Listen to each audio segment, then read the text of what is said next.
Hello, hello, hello. It's another thrilling coffee time. It's where we look at the Daily Mail website and try and make sense of what they're telling us.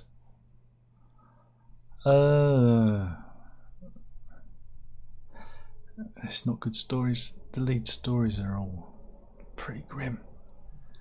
Pretty grim. You know, you've got the Nottingham rampage, where 3 people were murdered and some more were run over.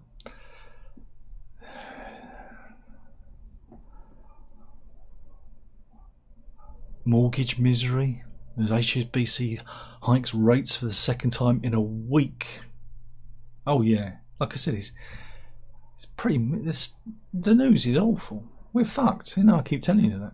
Oh, it's me demonetised. They reckon that the Bank of England could be hiking interest rates to 6% this week. Is it this week?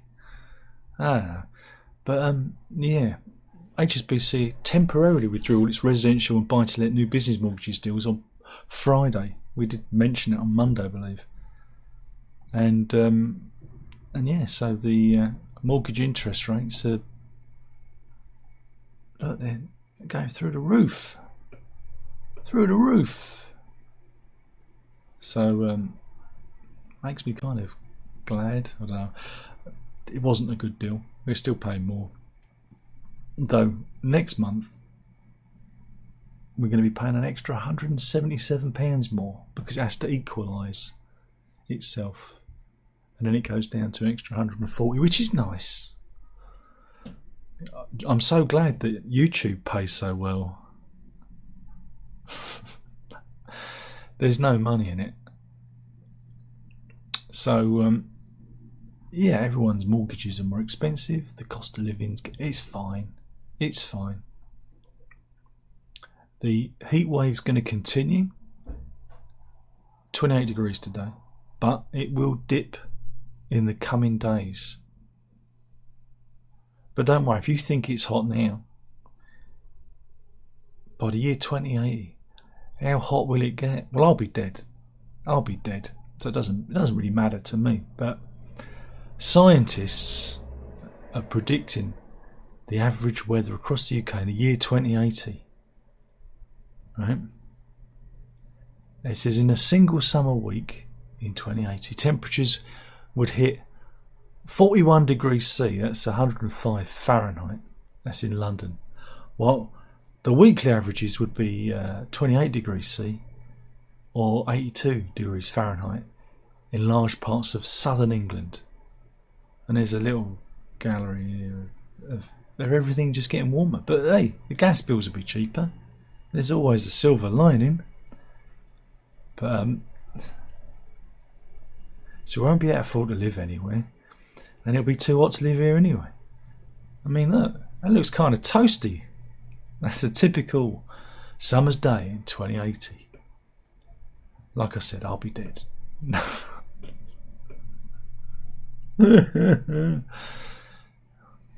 Why do I do this? Why?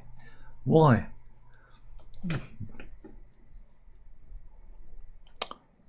Quite a lot of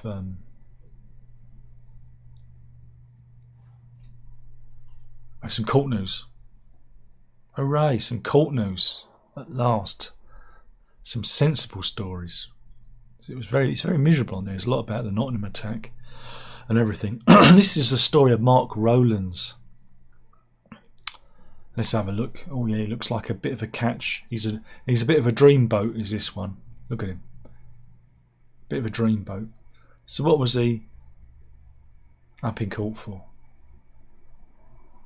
Well, he was in court for bigamy.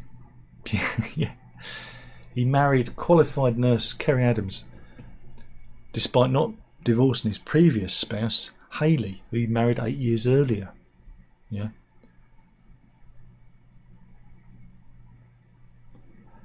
And he only got convicted because his second wife discovered that he'd married another woman. Yeah.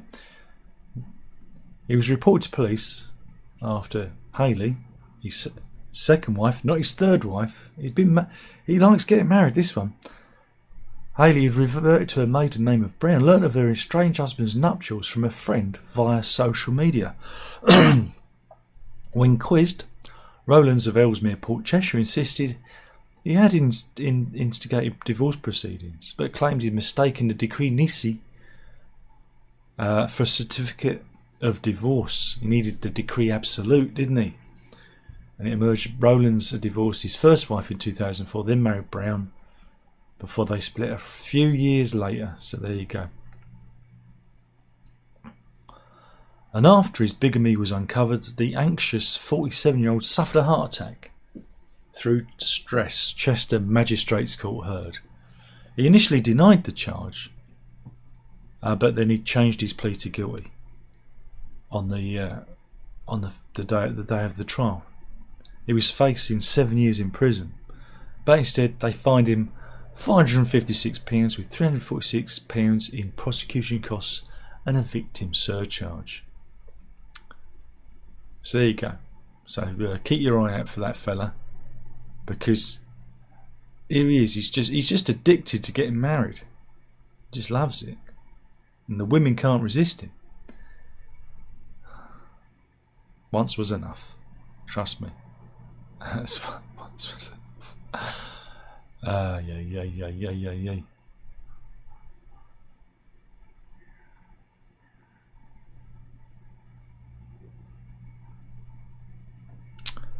Oh dear. Again, these are not good. But we've got news from the COVID inquiry. Good news, everybody. There's an inquiry into our COVID response. And do you know what they blame?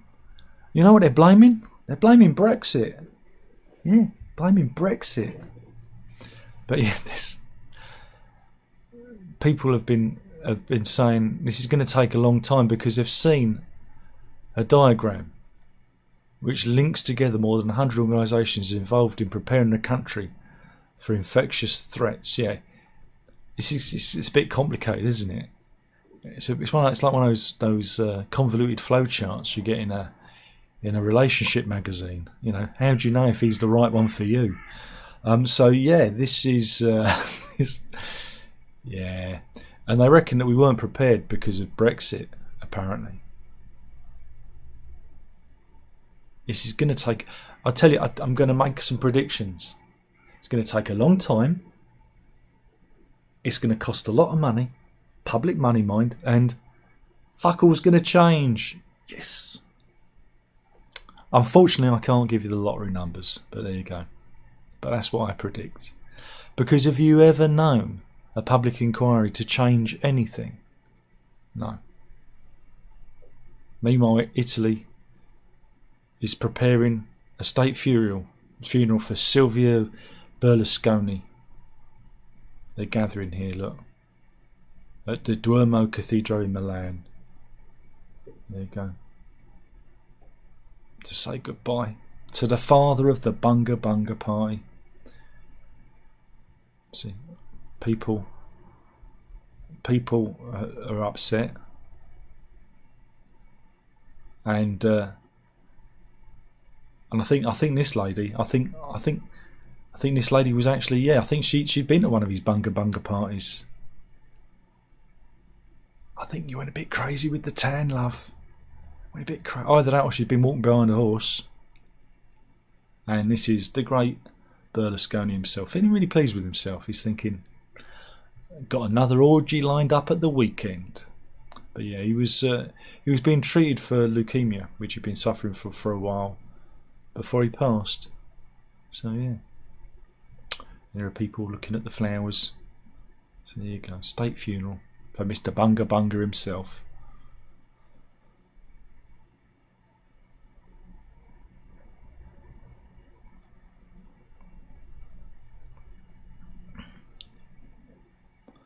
Meanwhile, an American is amazed, astounded, gobsmacked.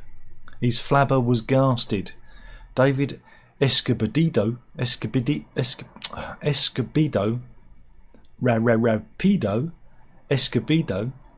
originally from Los Angeles, is living in Chester. Bing Bong. He's studying for a PhD, but he's made a video on TikTok. Here he is.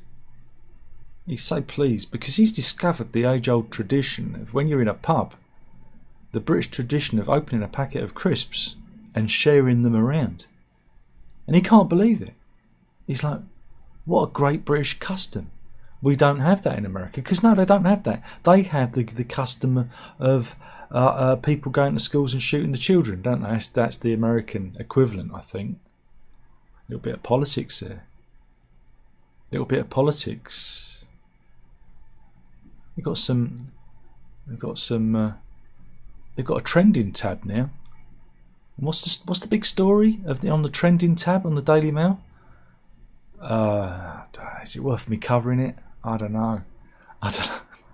So there you go. He loves it. He loves people sharing crisps with him. Takes all sorts, I suppose.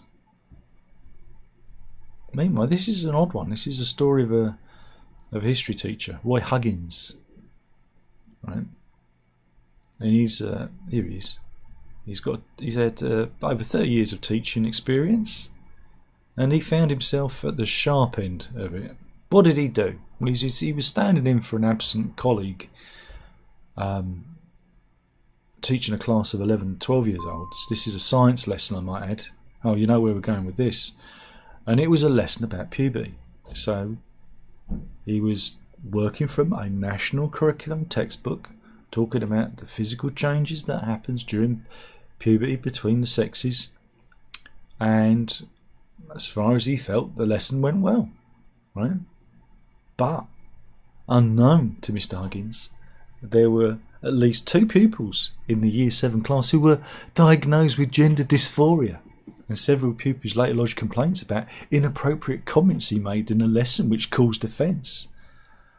And the school then reported him to the local authority safeguarding body, which deals with allegations against adults working with children. He felt like he was being treated like, one of those bad teachers who gets too close to the kids.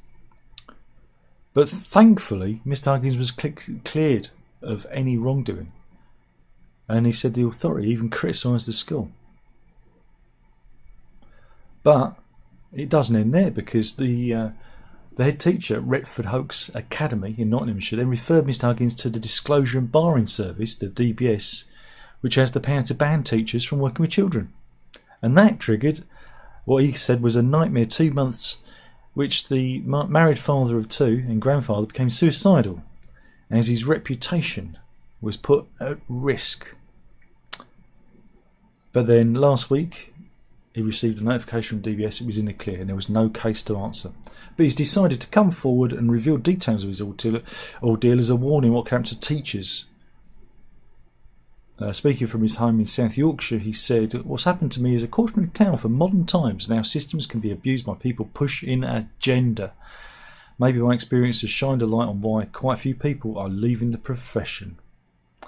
Yeah, it's crazy out there. Especially when science, it's science. Sex existed long before we came down from the trees, but they won't have that. They won't have that. It's a strange world we live in.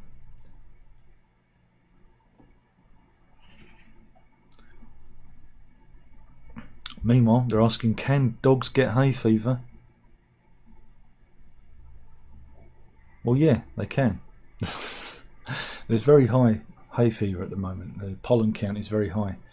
And 10 million people even, the Bing Bong. The 10 million people are affected by seasonal allergies. I was last night on the live stream. I had a very runny eye and I was all blocked up. I'm feeling all right now. But yeah, even dogs can get hay fever. And here's a picture of a dog. I don't know if he's got hay fever, but if he has, what the hell was he doing sitting with a load of daffodils? Mind you, daffodils, that's not hay fever season, is it? It's a bit earlier. That could be February, March, so you wouldn't be suffering.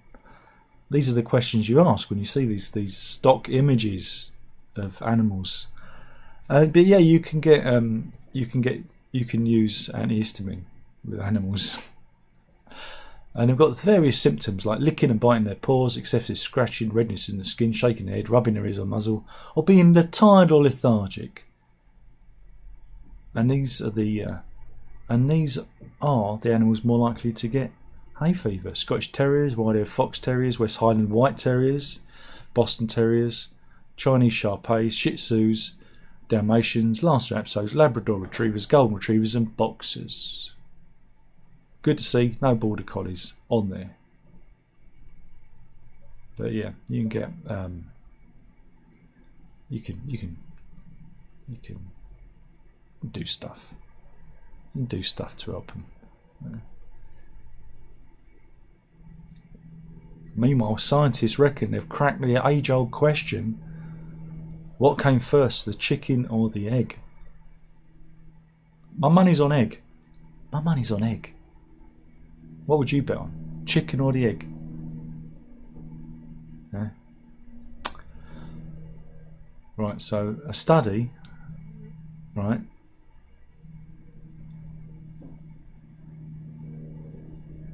Right. Does it tell you who's done the study? It just says a research project. Where are we? A new study of 51 fossil species and 29 living species, which could be categorised as oviparous, laying hard or soft-shelled eggs, or viviparous, giving birth to live young, suggests that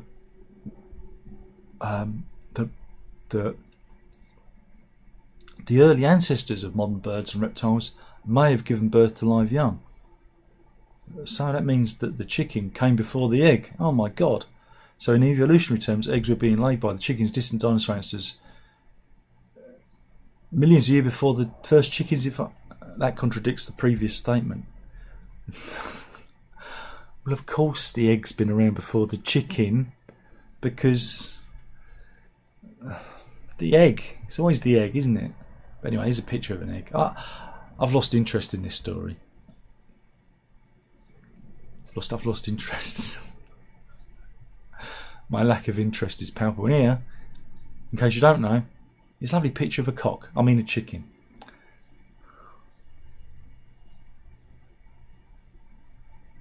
And there's the research was conducted by scientists from Nanjing University and University of Bristol, and the study's been published in Nature, Ecology and Evolution. Good bedtime reading. Yeah. Professor Bao Zhang said, the standard view has been challenged. Biologists have noticed many lizards and snakes display flexible reproductive strategy across oviparity and viviparity. We learn new words here. Sometimes closely related species show both behaviours, and it turns out that live-bearing lizards can flip back to laying eggs much more easily than has been assumed. I'm no clearer to knowing what came first. Was it the egg or not? We'll never know. We'll never know.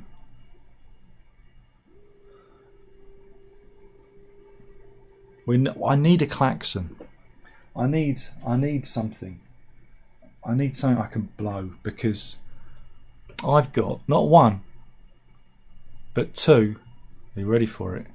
For 'tis the season. The seasons come early, but I've got two giant hogweed stories for you. Yes. Britain's most dangerous plant. That's the DPD man. Hopefully the missus is going to answer the door, because I said, would you answer the door if I'm doing coffee time? Martin Ferguson from Aberdeenshire up in Scotland has been battling the giant hogweed for 6 years, clearing it from local riversides in protective clothing, but only took one careless moment for the dreaded plant to get him. Here he is, looking mighty cool in his shade, standing next to his enemy, the giant hogweed. You know, it'd be really good if somebody wrote a song about the giant hogweed, wouldn't it?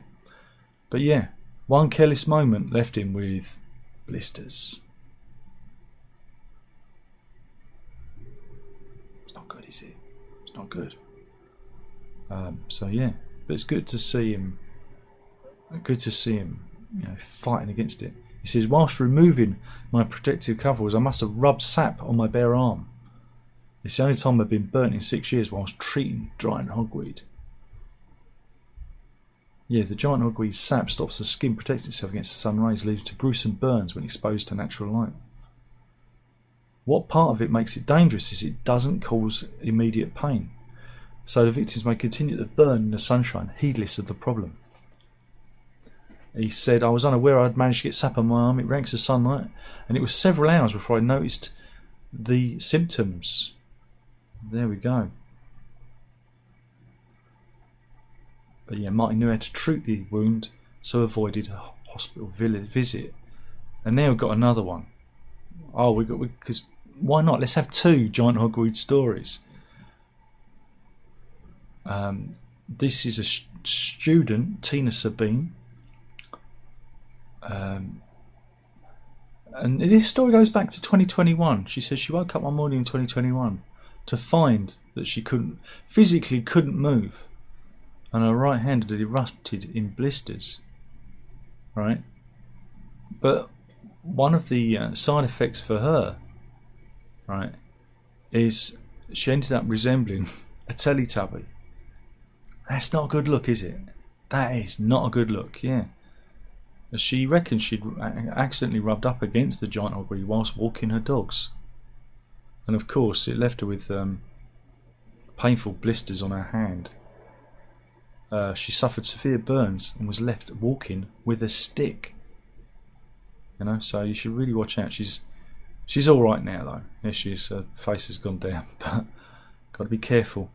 Beware, Heracleum mantigaziani. There it is. Careful out there. Just stay at home. I keep telling everyone, stay at home. There we go.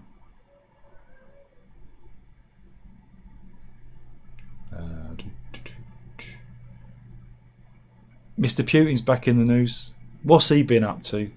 Well, he's threatening that Ukraine war could turn nuclear, and warns in the event of a third world war there will be no winners, including America. That's nice, because apparently he's moving all these nuclear missiles to Belarus.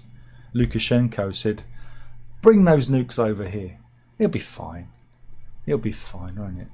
It'll be fine. And this is old Putin. He's practicing his nuke button finger. Look, he's practicing it. It's like, take that.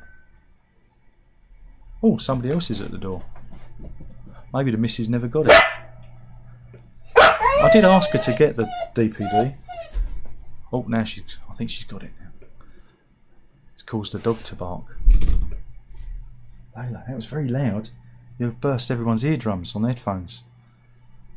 So there you go. Nuclear war, it'd be fine.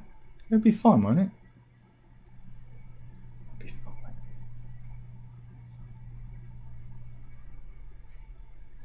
What else have we got?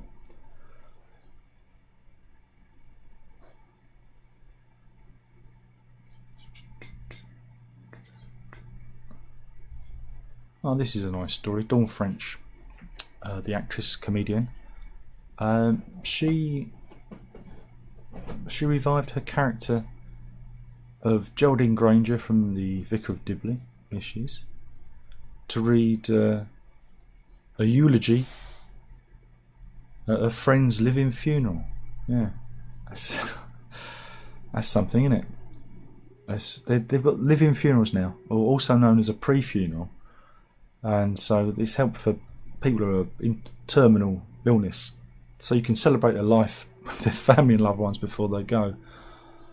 But yeah, Chris Helenga, 37, is living with stage 4 breast cancer and organised a ceremony so she could be drunk on love and gratitude and issues with Dawn French in character, which is a nice thing to do.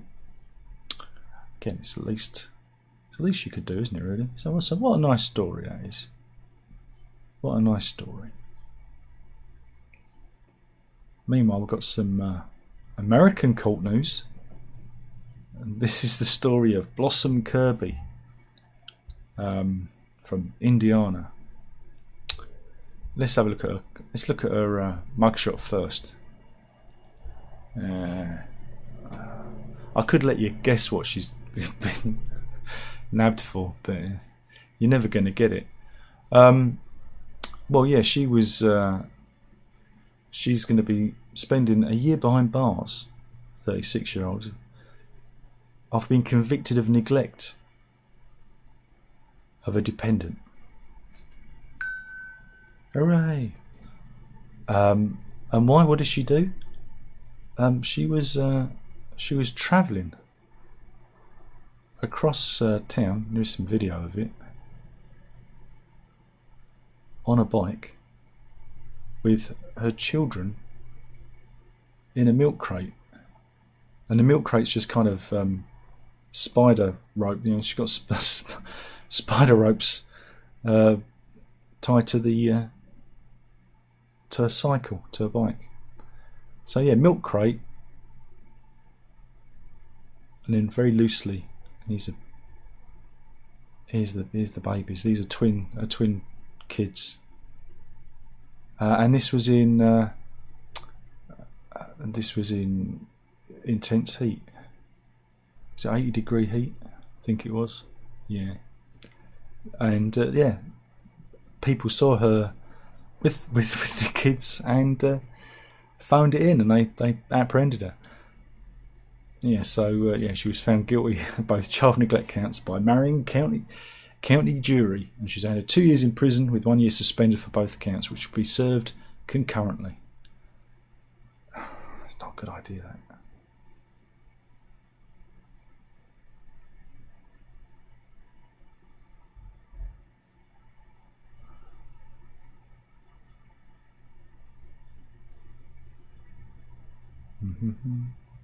See what's in the funny folder. I feel like I've done enough. I feel like I've done enough damage for today. Let's have a look. I've done the hogweed stories.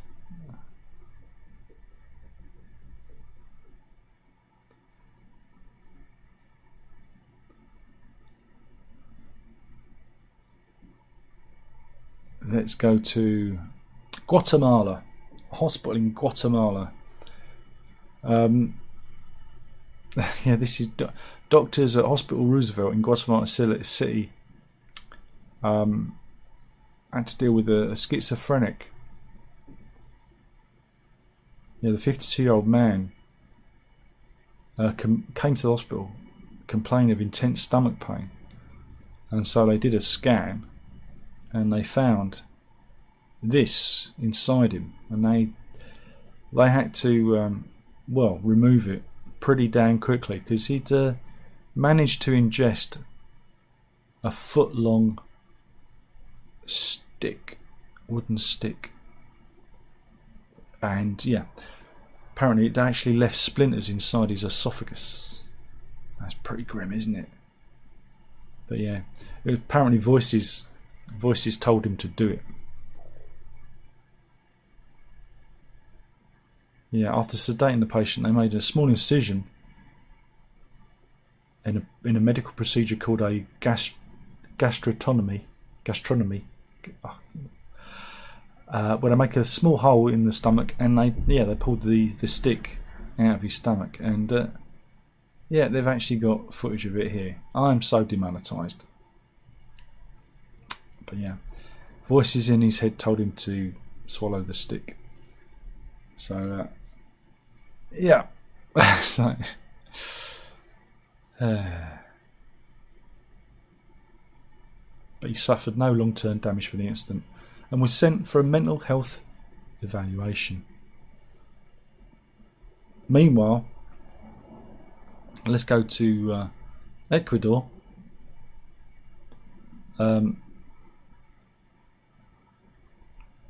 This is the story of Bella Montoya.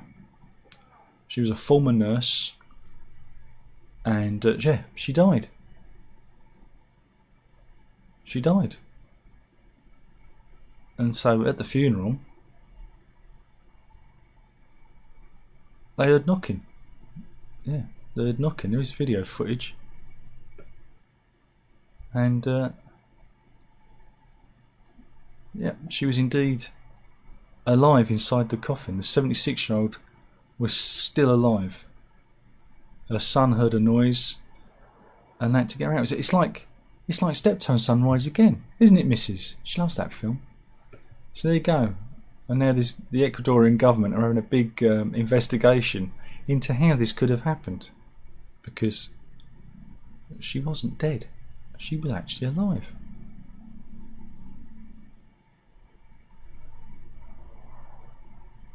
Don't worry, I have got an animal story for you. I have. It's a nice one.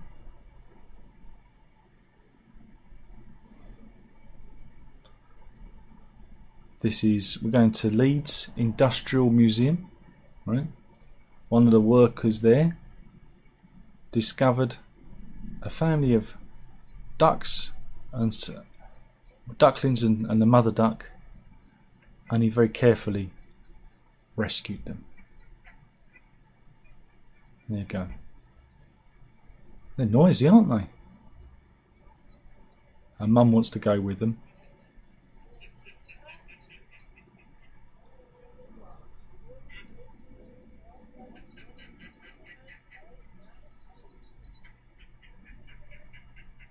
So he's going to put them in the river. There you go.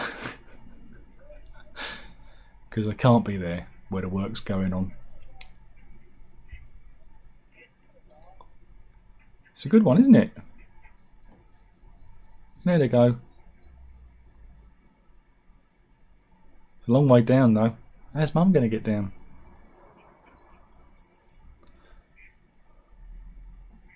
I think Mum's already there. Wow. That was good. They're all out. There they go. There's still some in the bucket. Oh, there we go. Then the last ones are out. So yeah, he rescued the ducks and released them into the river. Where was the river that took them to?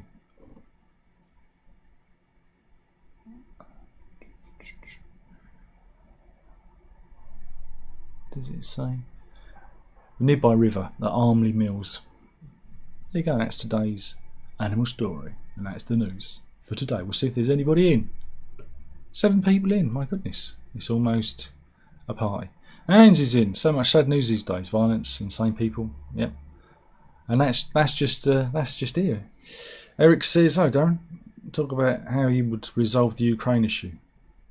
I would resolve it. Well, again, Russia just have to retreat. How would I resolve it? There's nothing to do, is it? That's stupid. A stupid question. Just need to get Russia out. How would you solve it, Eric? Would you get Roger Waters to go and play a big concert there and says Ukraine and Russia will resolve their issues? Yeah. Neil said, "Hey Darren, made me laugh that Roger Waters Pete's blocked you like you give it us." Indeed. No, but there's a reason behind that. He does that so that whenever he makes a post, he's just full of positive comments. So they do that so that anyone who's got any criticism of him is, pruned away. Because I'm not going to see anything. I'm not going to react. And again, wasn't. If you look at the video, the live stream last night, I showed the few comments that I'd made at him, and these were like I don't know, maybe 2 a month or whatever, and they were funny. Like when he said about taking legal action against Germany, I said, don't get legal advice from Julian Assange or your mate Putin. That was enough to get a block, wasn't it? So no, it doesn't bother me. I find it all rather amusing, but it's done to stifle debate. It's done to censor debate. And he's a massive bellend and a hypocrite. Like I said, I'd debate him face to face on any topic, and he'd lose. He'd lose every time because he's a coward. He wouldn't do it. And Neil says the egg came first. The damn straight. London says, "Hey mate, have you reviewed the latest PGIO track Rotor Joy?" No, I haven't, because nobody cares. So I'm not going to bother. And Rennie says, "Good afternoon." G-Man says, "Afternoon, Darren. Got from a roasty toasty Highlands. Just having some fruit and fibre. I had bran flakes this morning. Didn't enjoy it very much. Didn't enjoy it at all, to be quite honest. So yeah, if you want more music reviews on this channel, thumbs up this video now.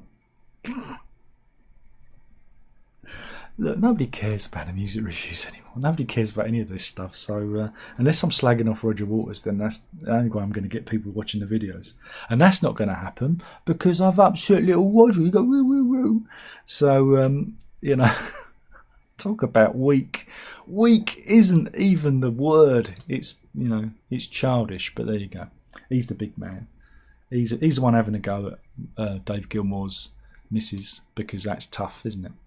Anyway, see you soon. That was the news. Killing the channel one video at a time. You know you've got to drink it up. Ta-ta.